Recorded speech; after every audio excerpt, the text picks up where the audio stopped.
Good evening, everyone. My name is Lainey Humphrey, and I am the Program Assistant here at the Schomburg Library. I want to thank everyone for joining the program tonight, including our presenter, Dr. Ribhi Salhi. Today, we will learn about the political evolution of Iran from pre-Shah days to its current political position in the world. Just before we get started, a couple of reminders. Please feel free to write any questions that you might have in the chat box. I will have a question and answer at the end of the presentation today. And closed captions are also enabled. You can choose to enable or disable captions in your Zoom tools under the More tab and then click Live Transcript. About 15 minutes into the program, I'm going to launch an attendance poll. If you could please fill that out, I'd be most appreciative. Also, just a couple of upcoming programs that you might be interested in. The first is Community Eco Gardens. That's going to be on Tuesday, May 24th at 7 p.m. It's going to be on Zoom and live streamed on YouTube. In this program, Dennis Page, author of the book Community Eco Gardens, will talk about gardening with native plants. And then we have an online program with Chef Jessica Ellington on making pastries. That's on Thursday, May 26th at 7 p.m. Please join us via Zoom or YouTube again here as well to follow along as Chef Jessica bakes some of her favorite recipes. And now our presenter, Dr. Ribhi Salhi, is a professor of political science specializing in terrorism, state repression, U.S. foreign policy, and peace mediation. He teaches at the College of Lake County, Illinois. He holds a BA in Economics and International Affairs from the University of Jordan, a MA in International Relations and International Relations from Roosevelt University, a MA in Comparative Politics from Northern Illinois University, and a PhD in Public Policies from Walden University. He is also a recipient of the Outstanding Faculty Award for the third time from the Illinois Community College Association. Parts of his publication are available at researchgate.net. And off to you, Dr. Salhi. Thank you so much. Well, thank you very much, Ms. Humphrey, for this great introductory for my bio. And I'm happy to be with you again for the second time to discuss the politics, the security concerns, the government regime, and the revolution in Iran.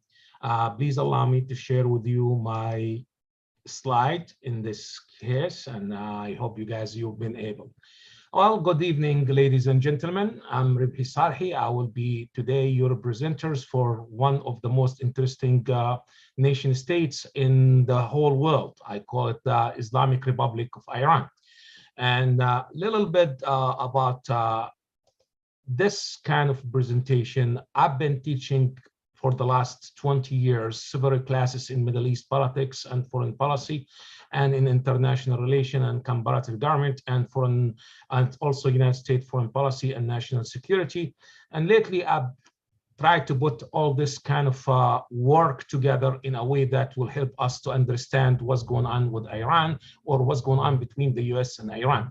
And I start, as you see, my outline with this. First, I would like to explain what is Iran, by looking at its rich history and the interesting characteristics and the revolutions of 1979. Then I come up with the second question: what is the current regime in Iran, and how that regime it's been shaped and influenced and designed based on religious institutions. So while we know there are 3 branches for the government, maybe you will figure it out there is another invisible 4th branch in Iran. We call it the religious institution in that case. Then I looked briefly on the aspirations, the fears, the security concerns of the Islamic Republic by looking at the internal disputes within the regime, because some of them are, you say, reformist, and the other one could be conservatives as well. Then American-Israeli strategic partnership or alliance. Then the rival system that's surrounding Iran. Then also we look why Iran needs to be considered a sub-regional power or a regional hegemonic powers. And also where's Iran in Iraq and Syria. Then we're going to talk about a little bit about the bad memories for the Iranian people, that because of the war in Iraq and also because of the political repression that they experienced as a result of the former regime. And that's how that's motivate them to have the nuclear aspiration, and what is the nuclear deal and why it's been stopped and what the expectation if we need to do it. Then I'm gonna touch little how on the dual containments of the United States in southwest of the middle of Asia, which is the Middle East and the Gulf region, and compare it with Northeast Asia, which is the Korean Peninsula as well. We'll start first by looking at these two geostrategic maps. If you look at this map, at the ancient history of the Middle East, you see Iran is not a nation state. It's a great empire. It's one of the oldest empires in human history. This kind of belief is still hang around in the psychology of the religious class and most of the Iranian people, because they consider themselves one of the founding father of the ancient civilizations of the Middle East.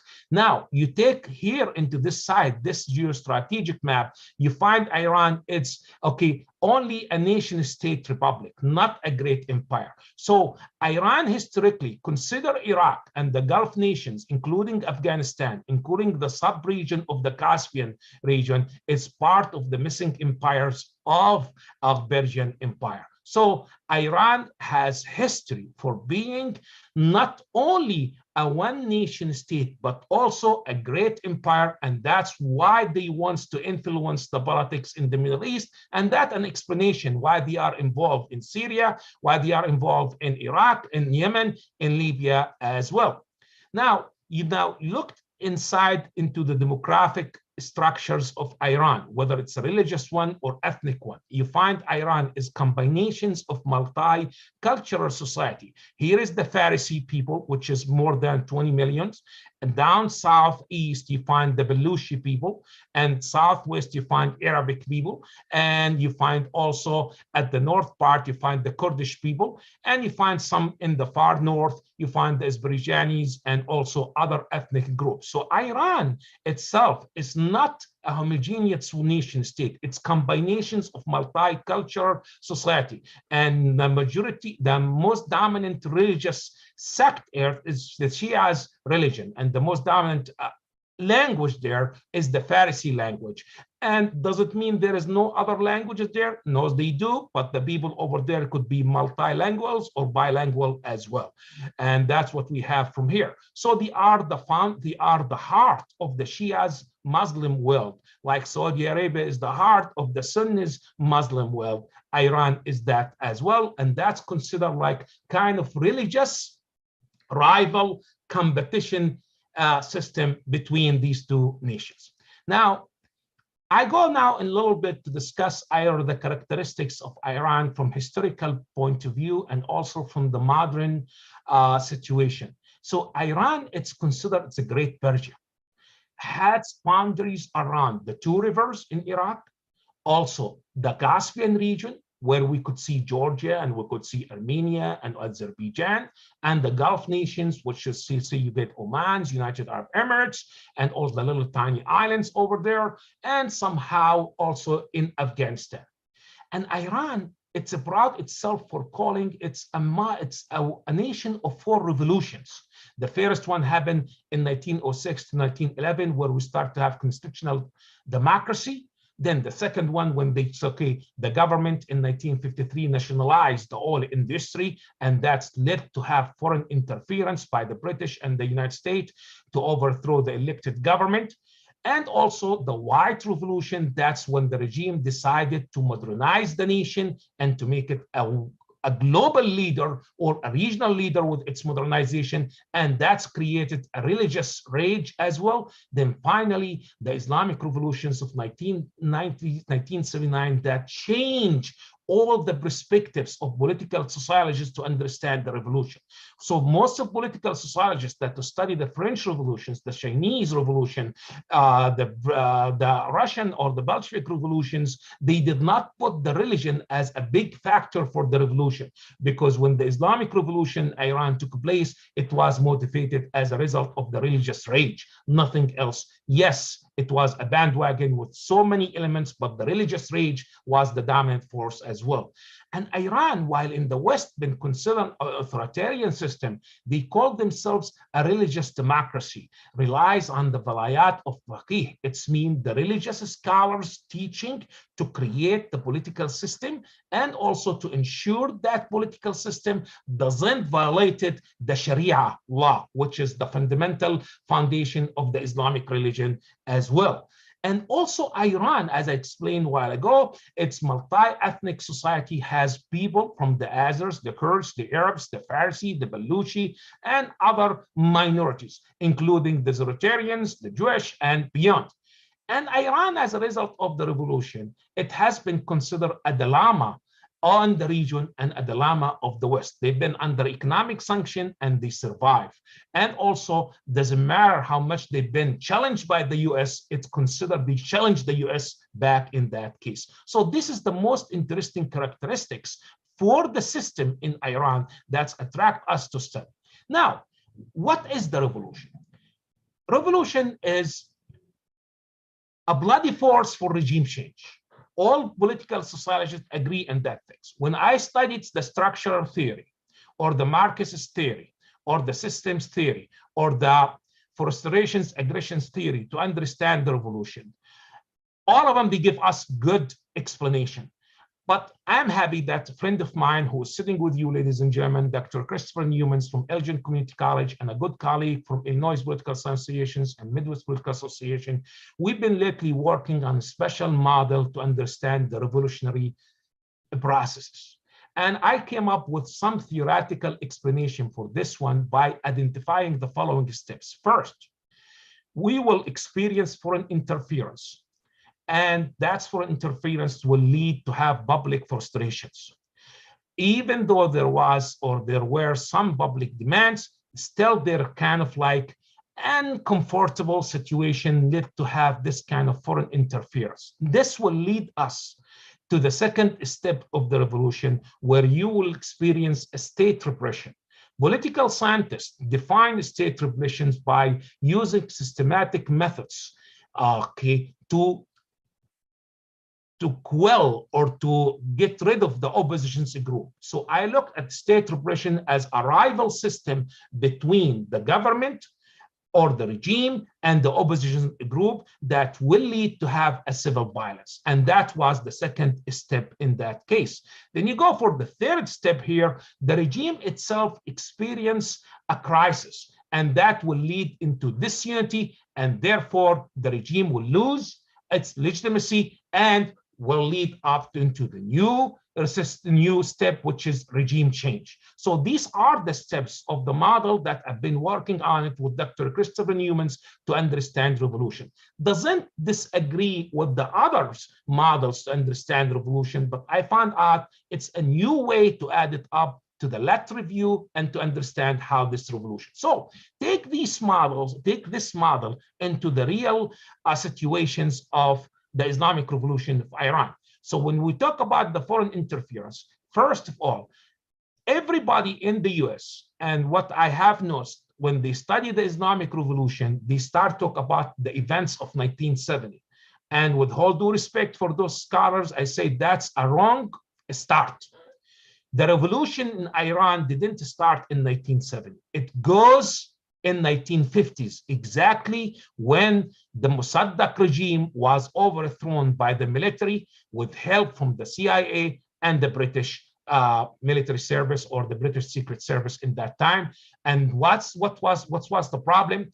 Mossadegh was elected democratically.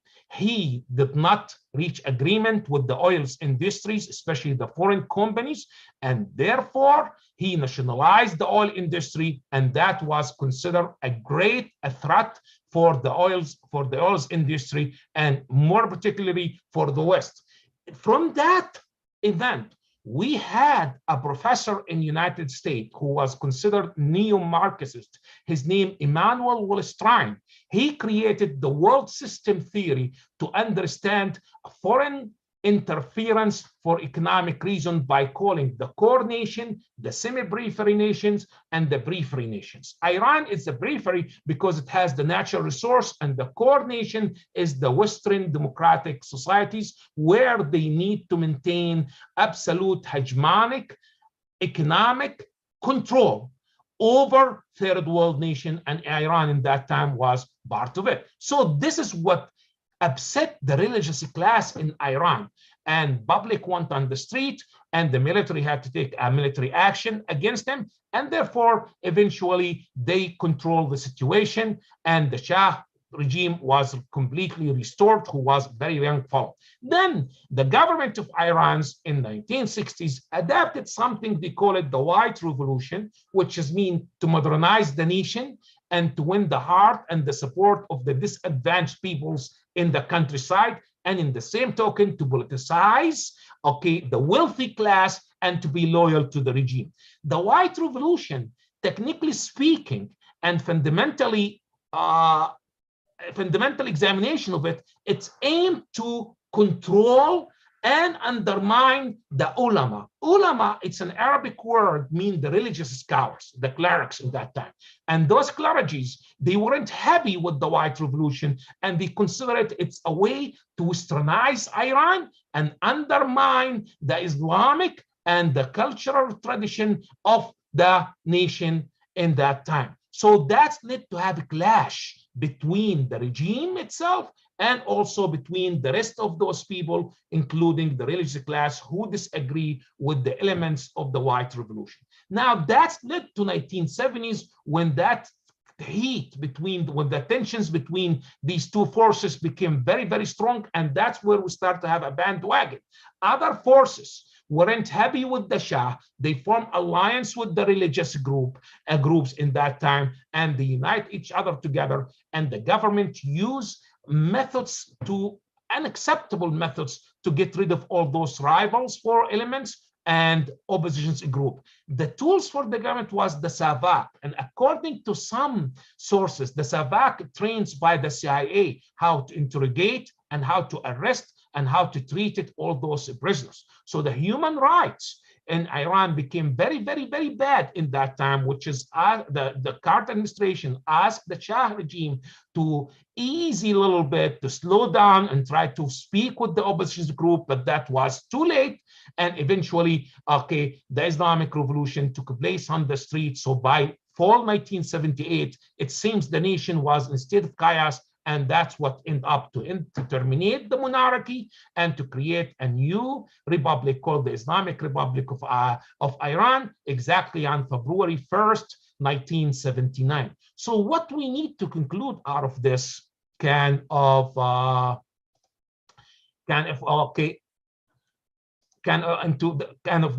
event, that the religious rage was the driving force of the revolution. The people weren't hungry. The people weren't looking for democratic reforms. They weren't happy with what the element of the White Revolution is looking for. For example, in Muslim calendar, they have the holy month Ramadan. The government in Iran in that said no more Ramadan. If you need Ramadan, you have to do it on your own. In other words, it's not an official practices. And also, they banned the veil for women. And even those people who did not listen to the government or comply to the rule of the government, they lost their jobs. And if they were students, they lost even their seats in colleges and beyond. Plus, in that time, Tehran became the Las Vegas of the Middle East. And that did not agree with the cultural values and the conservative values of the Iranian state. And the biggest things here in Iran, they use the Islamic calendar that starts from the Hijrah, which is when the Prophet, peace upon him, moved from Mecca to Medina. And the government in Iran canceled that calendar and had to use the Great Cyrus calendar and make big deals for the regime. For example, Muslims, they need to honor their religious leaders in certain events, and one of them is the Prophet. So the government in Iran canceled the celebrations of all those religious celebrations and made a great celebrations for the Shah himself. The word Shah, it's mean king.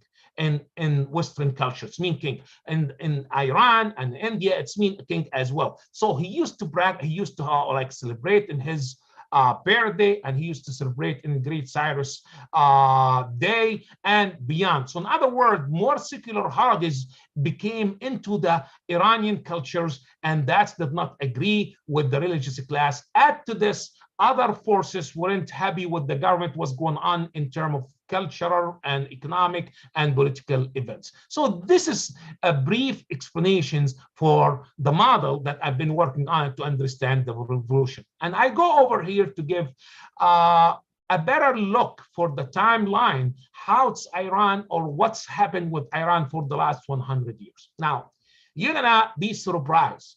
When Iran experienced the constitutional revolution, in that time was the Qajar dynasty ruled that nation, and the Qajar dynasty stepped out and Pahlavi dynasty became the ruling family into that things. Okay, the Iranian people looked for United States as a way to modernize their nation. And the United States, in fact, Woodrow Wilson, I believe, was sent some American expert to teach him about how to work or how to moderate the administration, the government administration for the nation. And the Iranians were happy with that. They were happy that's in 1911. So the nation kept going with that things till at the end of World War II, we start to experience in that time the Cold War. And the Cold War, it's mean no physical confrontations between the two superpowers, the Soviet Unions and the United States. In that time over there, the United States tried to create the containment policy to stop the expansions of communism and spent so much money on its allies. And Iran was associated with one of that principles of the containment policy. So see, if you look at the European continent, you find NATO was created, North Atlantic Treaty Organization. NATO was looking to be tied up with another military pact, we call it MIDO, Middle East Defense Organization, and Iran was part of it. And that MIDO will keep going to SEATO, Southeast Asia Treaty Organization, then the ANZUS, that will stop the expansions of the Soviet Union. So the government of Iran enjoys the economic supports, the military supports from the Truman Doctrine in that time, and became the man of the United States in the Middle East because of the oils industry and Iran hot spot in that part of the world. So in 1950s, Iran experienced absolute democratic election. And Dr. Mossadegh, who was the prime minister in Iran in that time, he wins the office and he called the oil companies, supervisors and chief executive officers, and he tried to negotiate with them as a good deal to share the milk out of the cow, which is mean the oil's revenue. Now, it seems like he wants to have the upper hand in that time, which is completely was unacceptable by these companies. And that's where he went to the Majlis, which is we call it Congress here, and he declared nationalizations of the oil industry. People went on the street happy. The British did not like that. They sent message to President Eisenhower, told him there is an social revolutions in the Middle East, in Iran, and that's against our democratic principles to go there. So the CIA engineered a military coup against Iran. And we call that that Operation Ajax in that time. That's where the American embassy was considered the engineers, the engineers of the counter-democratic movement in Iran. And that's where Mossadegh was completely overthrown. The Shah was restored because he ran away from the government, ran away from the nation after the violence in the street. And this happened to create the roots of hostility between the people of Iran and the United States. Now, that's in 1950s. But if you go back to 1910, you find the United States, when supported the constitutional reforms in Iran and offer helps for the Iranian people, how to modernize their country, how to create a public service administrations for the country, Iran and the US experienced a love relationship. So the hostility between these two nations, it did not come up as a result of cultural differences. No, it's come up as a result of political disputes took place in 1950s. So the military coup that overthrew Mossadegh and suppressed the protesters on the street, in that case, motivated the religious class to turn against United States. And I do remember one of those religious class in my reading said, well, we get rid of one Satan to have another Satan. So the first Satan was the British, the second Satan that's moved is the United States. So 10 years later, the government in Iran in order to contain the powers of the ulama or the religious clerics, it created the White Revolution. The White Revolution is political, economic, social reforms from above to help modernize the nation and to be a great model in the region, plus to ensure the regime will be completely supported and win legitimate support by public, and to take advantage from all those challenges of the nation. Now, the religious class viewed such a revolution as a threat for their religious authority. As explained to you some examples how the government tried to modernize Iran. So the religious class said, no, they are westernized Iran. So if you look at China, we had the Cultural Revolution. The Cultural Revolution was, it aimed to keep Western influence out of the Chinese society and to ensure the communist teachings of Mao Zedong. Now, the White Revolution aimed to ensure the modernizations of the nations and to divorce Iran from its own traditional religious conservative norms. And I would argue that it was the straw that broke the camel back. So by 1970s, okay, the nation experienced a huge tensions between these two forces. You got the government in one side and you have the religious class in one side. There is one thing to understand the Shia's doctrine, which is a little bit, I'm gonna reflect on that practice. They call it Hausa. Hausa means a religious seminar. Muslim religiously, they need to pray 5 times a day. The fourth one and the fifth one are close to each other. The fourth one when the sun sets. The fifth one when the day becomes darker. So it's the end 1 hour later. Between the fourth and the fifth, the Hausa will be assembled with each other where they teach each other religion. Instead of the teaching religion, they start teaching methods of revolution, how to get rid of the Shah, how to stand up against the government.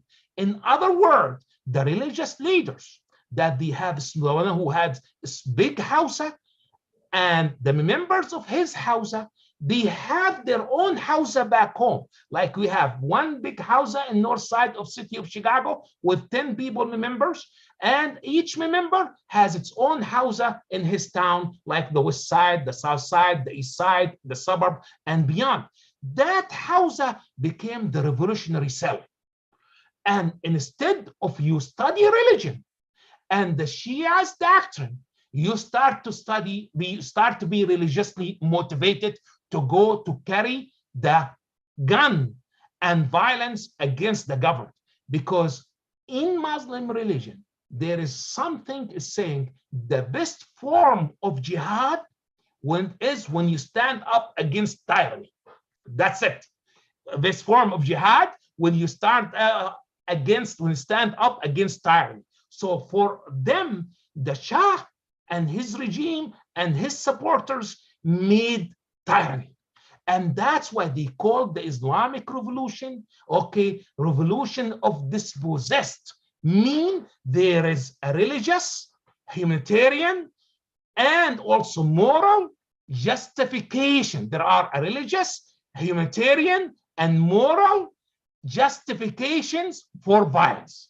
And if you die, you are going to heaven because you are a martyr. You are not a violent man. You are not a criminal. Let the regime call you whatever they want to call you, but you are in God's eyes, you are the leader and the martyr and the best of the people on earth because you stand up against the tyranny. And this tyranny is not ruling in Islamic way or based on the Shia doctrine, is ruling based on Western way, and it's considered puppet to the West because of economic and political interest and beyond. So that led to create or unified or the opposition group. So some of the opposition group weren't too religious, but they find out if they join into this bandwagon, it will be good to them to be unified. And since they agree on one thing, knock down the Tsar system, like the Bolsheviks said in 1917, knock down the Shah regime, like what they said. And they start to call, okay, death to United States and also down to the Shah and Khomeini, our leader, because he was the religious speakers for the Shias communities in whole Iran, and he was already expelled by the government into Iraq, and he kept going, motivating his supporters through the Hausa. And overall, the Iranian government asked the Iraqi government to get him out of Iraq, where he went to France, and he kept going with that revolution. So this is what we call it the system explanation for the revolution. Now, what's interesting?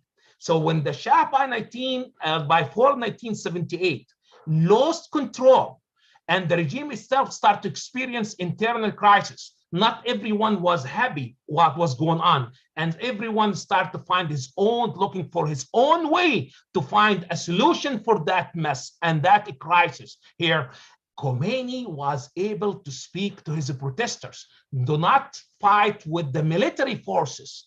Ask the military to remind them that God is waiting for you if you go with us, while over there with Shah is the devil is waiting for you and the hellfire is your road. So we start to have kind of like disintegration within the regime itself, and the military had to take a neutral position because they asked the question, if we're gonna gun down, like which is we have done in the past, how many one we're gonna down? Maybe I'm killing my nephew, maybe my sons, maybe my daughters, maybe everyone. So that's not gonna work. Let's see what they're gonna have. So by Christmas of 1978, the Shah eventually came up on the official, or some of his speakers came up on the radio. He said he needs to go for medical treatment elsewhere. So the people figured out the nation is no longer ruled by the Shah regime. And that's where the Khomeini was completely prepared to go back to his country. And once he moved to Tehran, that's where the leaders, that's what the leaders of the revolution, including all his supporters, welcomed such a things. And that's where he declared the birth of the Islamic Republic of Iran. And that institution of the government will rely on the Vilayat Faqih. It's mean the teaching of the religious class. In a little bit, I'm going to show you how this system is complicated. Now, if you take a closer look to the timeline that I'm showing to you, you find a year later, the Revolutionary Guards in Iran and their supporters stormed the American embassy and seized it up. And the reason they did that, because they had the belief that this embassy is the nest of spies.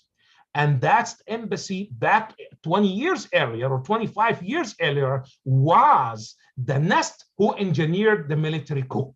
And they don't want this bad experience happen one more time. That's an explanation why they took American diplomat as a hostage, and they said we could trade it with the United States. The other interesting stuff, the United States seized or confiscated the financial assets to Iran in United States because the trade relationship, and the Iranian government until now demanding the money needs to go back. And one of the peace talks between the US and Iran, maybe you don't know that, is Iran asked, give me the money, then we will talk about the rest. Or show me the money, we'll talk about that rest. And that's what we have. So the revolution was completely concluded by spring 1979. We start to have new leaders for the nation. And a year later, Iran and Iraq ended up with 8 years of war.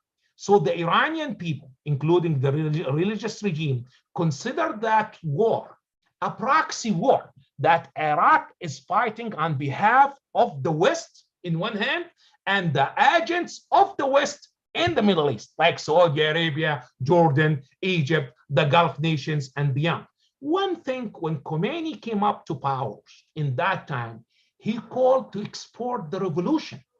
Where to export the revolution? To the countryside of Iran? No, to the Gulf nations, to the Arab world, and to the Central Asia. because of the 6 republics of the former Soviet Union, the Islamic one, Kazakhstan, Uzbekistan, Turkmenistan, Tajikistan, and beyond. And that an explanation why the Soviets invaded Afghanistan on December 26, 1979, because they want to stop the expansions of the revolution. And Afghanistan is the backyard of Iran. And as I said in the beginning, historically, it's considered part of its missing empire. And that's an explanation why Iraq, the secular one, it tried to take a military action against Iran and called with Arab solidarity, and the Arabic nations give them the support with that, such as the Gulf nations, Saudi Arabia, Jordan, and Egypt, and beyond in that time. So that became kind of like complicated scenario to understand how the United States and Iran tensions became very, very extensive in that time. Interestingly to mention, in 1993, one of the best scholars in democracy and political government, his name Samuel Huntington, who passed away back in 2008, came up with the theory of clash of civilization. And he said Western's democracy or liberal democracy is the best form of government, and the worst one is the theocratic one. And the new wars in the 21st century, as a result of the end of the Cold War, it will be cultural one because of the ideological belief of the autocratic system elsewhere in the world and the liberal belief of the democratic system in the West. Well, I would argue if he's still alive and he saw what's going on in Ukraine and Russia, he will say my theory was wrong. But interestingly, and you take a closer look to what's going on, when Dr. Samuel Huntington from Harvard talked about the clash of civilization, Iran called for dialogue of civilization.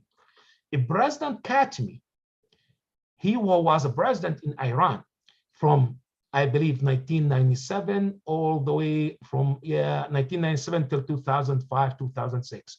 He called United States to come up to Iran, to send their religious leaders, their sportsmen, their businessmen, their scholars, and other people who really could have an interest to see what's Iran.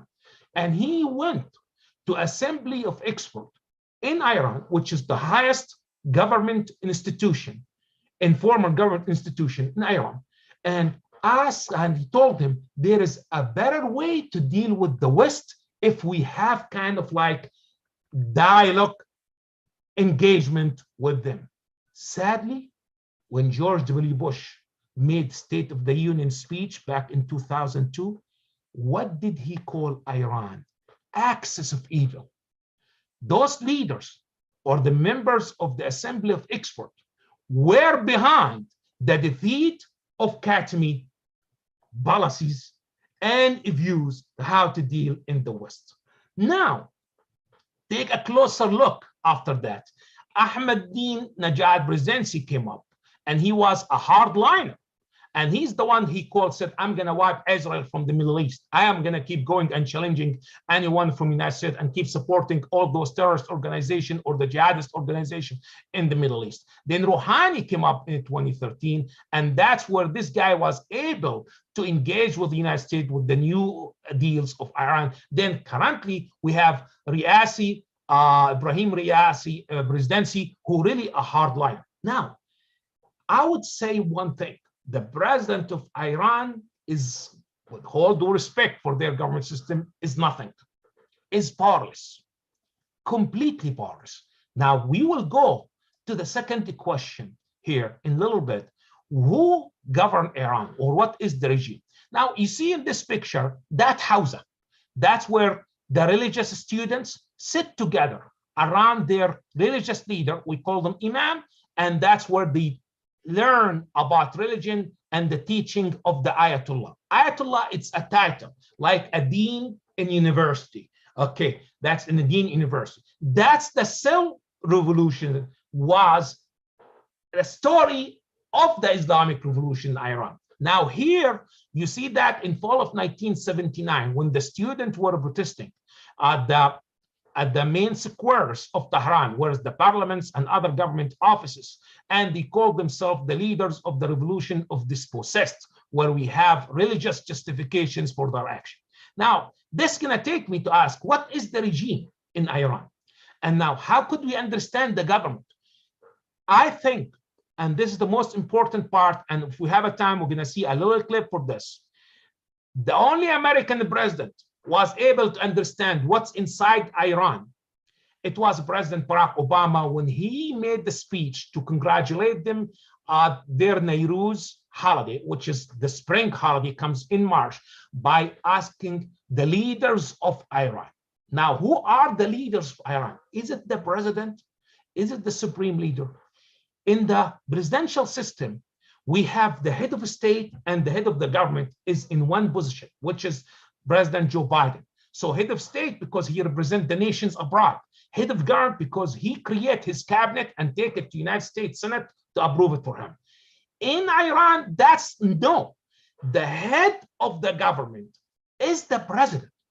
The head of the state is the supreme leader. But does the supreme leader represent the nations at the foreign affairs? No. The supreme leader plus the movement of, or the move of the presidency. And that he is also completely under control of the assembly of experts. And we're going to see that. This is the current president. His name Ibrahimi Raisi. And he came up in 2021. Okay, he was elected completely by the people. That's why they call it religious democracy.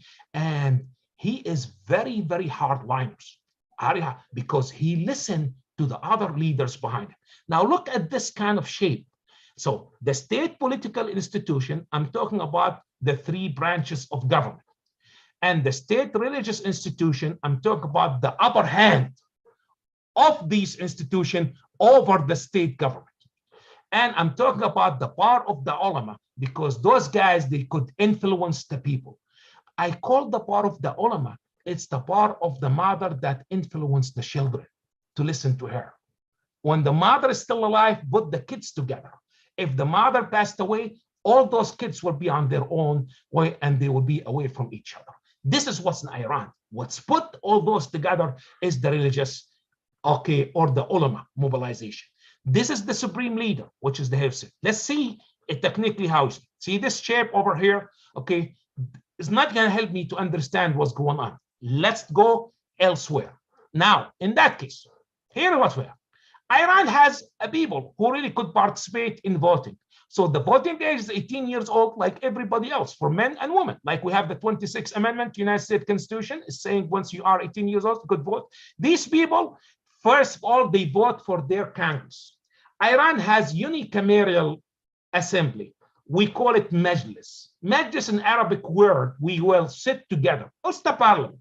And they have 290 seats, represent the whole nation. They have 2 seats for the Iranian Jewish people. They have 1 seat for the Zoroastrians, and they have a bunch of seats here and there for all those ethnic groups. So that's one way to select the first governing institution. The second one is the president, who is elected directly by popular vote, and he is considered, okay, the head of the government, and he must be blessed and approved by the supreme leader. And he served for 4 years, 2 limited terms.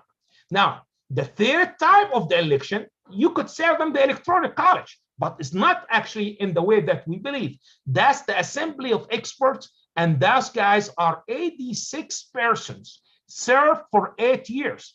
They are religious leaders and have a good equality of knowledge of religion. So in other words, their title is Ayatollah. Ayatollah means in English, the sign of God. It's mean you are the dean in this faculty, and that's why you are elected to the dean council. And that's where the assembly of experts, okay, the president, once he elected, he will make his cabinet and he needs to approve it. Like we go to United States Senate to approve all that selection. He's the same, needs to be approved by the Majlis. Now, once the Majlis approve that things, everything should be ready to go, but we still have something important. That's what we call it over here, the supreme leader. He comes from the 86 persons because he is also elected internally. Like we have the Speaker of the House comes from the majority seats inside the House, okay, like Madame Nancy Pelosi. That's where this guy come from there. And he will be the person who will bless and approve the final results of the president.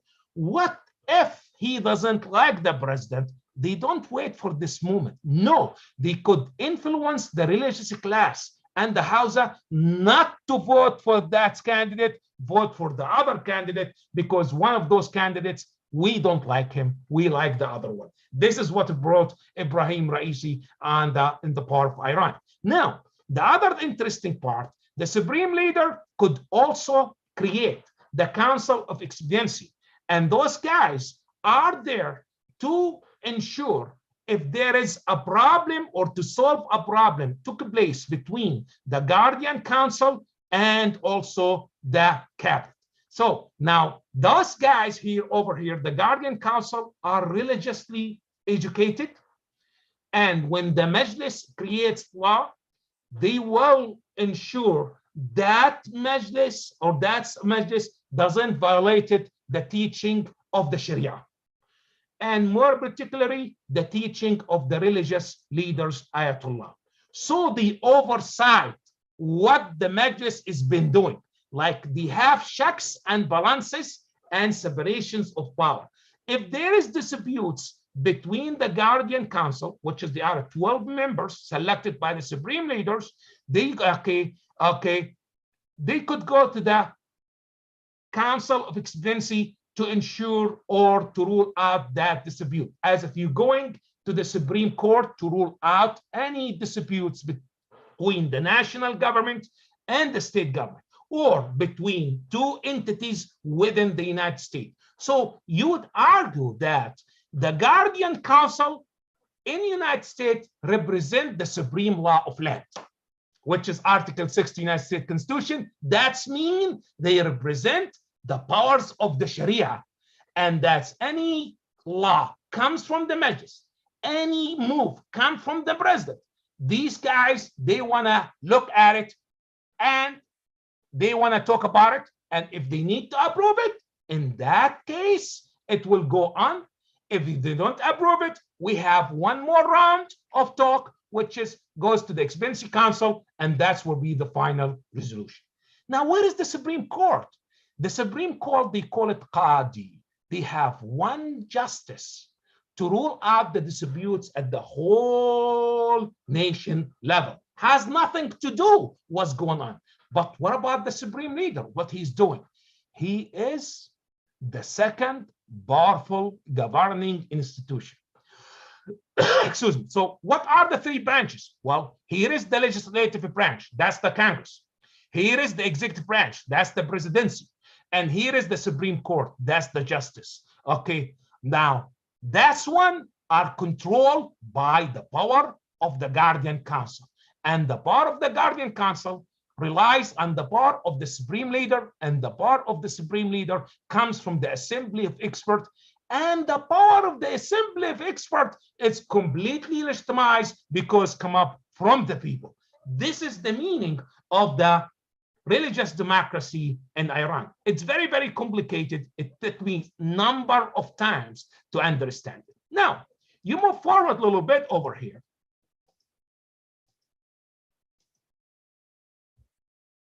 To question number 3, why Iran is a dilemma?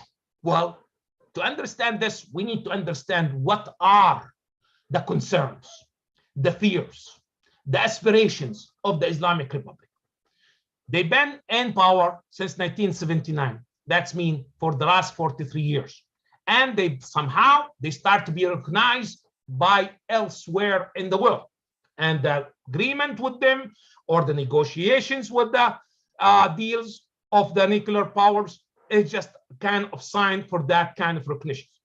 Inside Iran, especially inside the Assembly of Experts, like I show you, there is kind of a struggle and internal disputes. They are divided into two orientations. One, I call them the reformists, and those guys say let's have a soft line engagement with the rest of the world. And somehow they wouldn't even negotiate with Israel.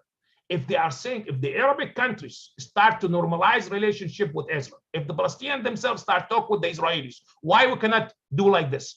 But these guys, they want Iran also to be an hegemonic power in the region. The conservative, on the other hand, which is they have the upper hand currently inside the governments in every place, they don't trust the West. And they believe the West, including the United States and its allies or its regional agents, are there to destroy Iran. And they don't recognize the Islamic Revolution. They argue in that case, we made the revolution because we were in state of dispossessed. That's what we had to do the revolution. That's one of the fears and the concern inside. The second one, Iran is not goofy. It's very smart. And it's learned from mistakes of Iraq. Iraq, when it started to build its own nuke, it was attacked by Israel in 1981. Iran realized that could happen any potential threat or any potential attack by Israel and not by United States. So they are taking advantage from American military presence. And you might disagree with that part, but in a little bit, I will show you how this conclusion have been understood. So Iran knows it's the potential threat and that strike could come first from Israel, not from any country elsewhere in the world. And they are preparing themselves for that. And they are hiding all their military and nuclear spots away from Israel, so they cannot even find it out. Now, the other things over here indirectly indicate if there is any potential strike by Israel, this Gulf region, it will be completely under Iranian control. So let's go with the third one. Iran, why is looking to have a nuke? And why? Because they are surrounded by rival systems. As a result of September 11, American military troops have been all over in the Middle East, in Saudi Arabia, in Iraq, in Afghanistan, and that's also potential a threat to contain Iran. And Iran wants to get out of that containment by creating agents for them elsewhere. So there is a legacy of hostility, you would argue, between those surrounding nation and Iran, and how the West started supporting these nations. Now, you look over there, Iran needs to be considered and not to be treated as an American lake or as a followers. They want to be completely recognized as a regional actor because, as I said, they are the champions of the Shiites world. And that's why they support their agents in Yemen, in Syria, also in Iraq, and also elsewhere in South Asia and beyond. So that's for them. So when Khomeini came up to power, he called the Shiite communities in Iraq to impress the revolution and to keep going with it. Same thing elsewhere in the Middle East. Now, Iran also, in order to break down the containment, and I would argue that by removing Saddam Hussein regime from power, the United States did a great favor for Iran because the Shias regime, now they are in power in Iran. And also Iran became completely involved with the Iraqi politics and with the Iraqi government system as well. And when the Syrian experienced the civil war, Iran was a big supporter for Damascus because the Alawiyit family that ruled Damascus is Shia. So because the love of the Shia? No, because Syria could be an outlet for Iran out of the containment policy that the US is trying to impose on them. And that's why also they turned their gun on ICE, because ICE and Iran not ideologically united. Now I move on for the next step over here. Iran knows how its domestic structure is weak. So they know, because of the multi-ethnic society, those people could be one day a separatist movement, and they could have external support from elsewhere. So like, for example, if the Kurdish in northwest part of Iran, they get support to secede out of Iran and to create their own country, that could lead to disintegrate Iran. If the Baluchistani as well, which is they were promised by the British back in 1920s to have their own independent state, they get any external support, that could destroy and disintegrate Iran. Same thing if the Arabs in this part, they have external support from other Arabic countries, okay, that could lead to disintegrate Iran. So based on this, the regime is very, very cautious and using the Shia's doctrine to unify the nation and to rally behind its own revolutionary principles. Now, the nuclear deals with Iran came up in 2015. And based on that deal, that Iran will keep its own nuclear interest peaceful and for civilian purposes. And in return, the United States and European countries will reduce or will give a big relief for the international sanction that's surrounding Iran. Now, that's come up with the Obama administration. You know, the Trump administration came up in 2018, and they said, we are no longer, we're going to gather what they call a joint comprehensive plan of action. That include the 5 members of the Security Council, plus Germany, plus some members of the European Union, to ensure no potential wars, and Iran will go based on that agreement for peaceful reasons. So when this happened, okay, when the Trump administration decided to get out of that agreement, Iran did not like it and consider it like disrespect for them, and had to terminate their cooperation with the International Atomic Energy Agency, which is need to oversight the nuclear activities of Iran. Now, with the Joe Biden administrations in power, Iran said, we will go back for negotiation, but you have to do one thing. What is that thing over here? The Iranian Republican Guard Corps should be removed from your list of terrorism. In other words, what Iran is saying, you don't keep accusing us who are a nation sponsoring terrorism. You're gonna honor us because of our historical legacy and also our regional position in this nation. I think I would argue that when the United States came up to negotiate with North Korea, their nuclear facilities, they asked the Bush administration in 2008 to remove them from that nation. They call it rogue state. And the Bush administration accept that fact. So North Korea became no longer on the list of rogue states. So the Iranian, they demanding such a move by the United States before we go any farther. So what is the expectation? The hardliners will remain, and I don't see any kind of detente or possibility of understanding. However, the Western powers, such as from European unions, they want Iran and the US to go back to the table of negotiation because they don't want to have problems in the future. But currently, since we have the war in Ukraine, they think the US and the NATO and the EU, they are there and ignoring Iran, and Iran is going to take advantage from this, might do something to empower themselves again. Now, I am talking about the dual containment policy that the United States has adapted in Northwest Asia and Southwest Asia. What this does it mean and how that thinks. Please allow me just to take you a little bit here to the beginning of the Cold War history.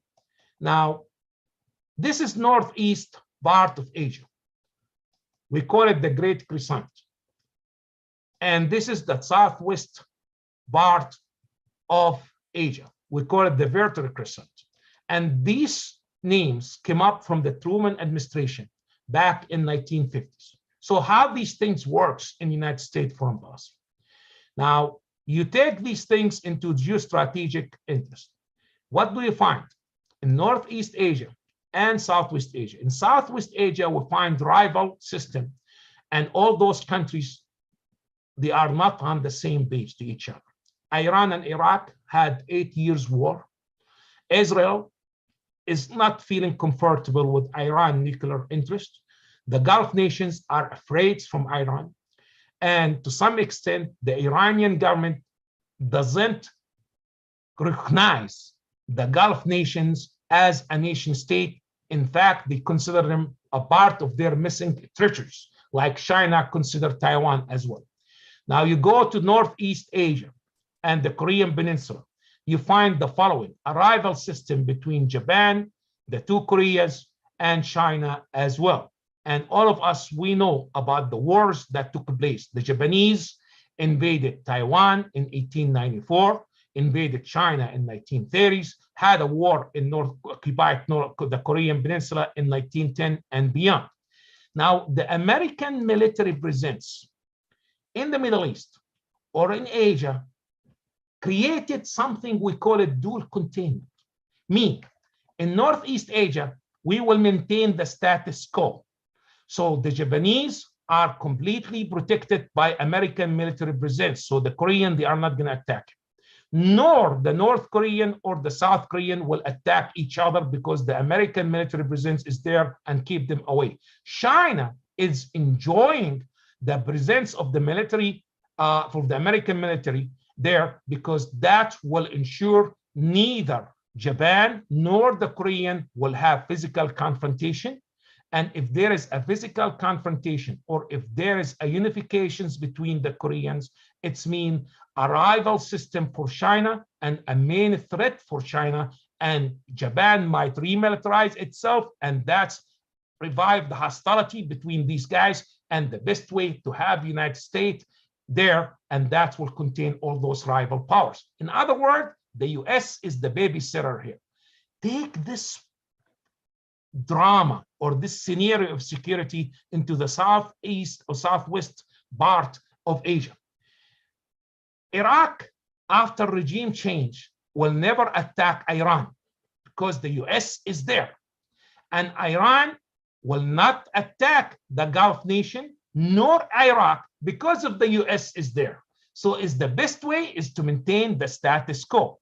Also, now the Gulf nations, they are not going to attack Iran since the US not interested in seeing any physical confrontation there.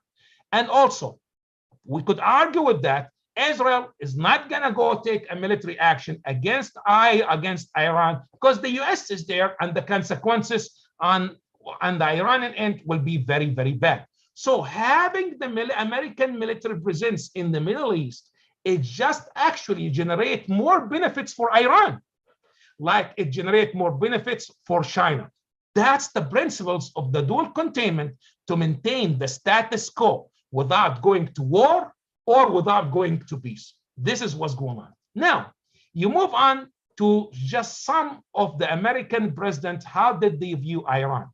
When the Islamic Revolution took place in 1979, that's impact the elections of Jimmy Carter for the second term, and Reagan came up and accused Iran for being pariah state, meaning supporting terrorism.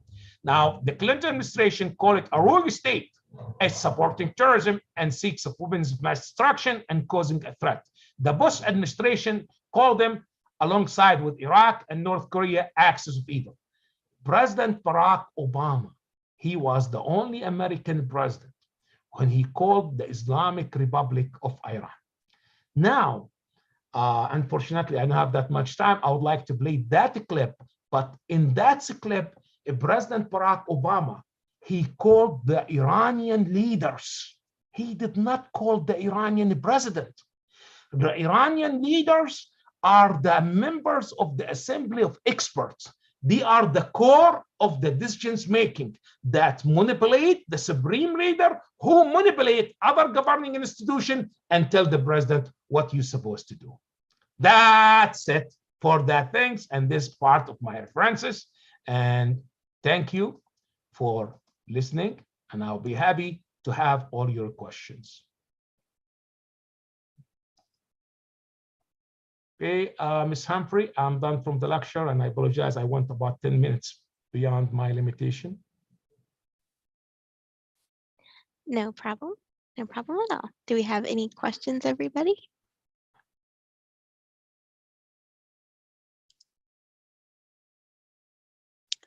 Everyone probably trying to take in all that great information we just got from Dr. Salhi, no?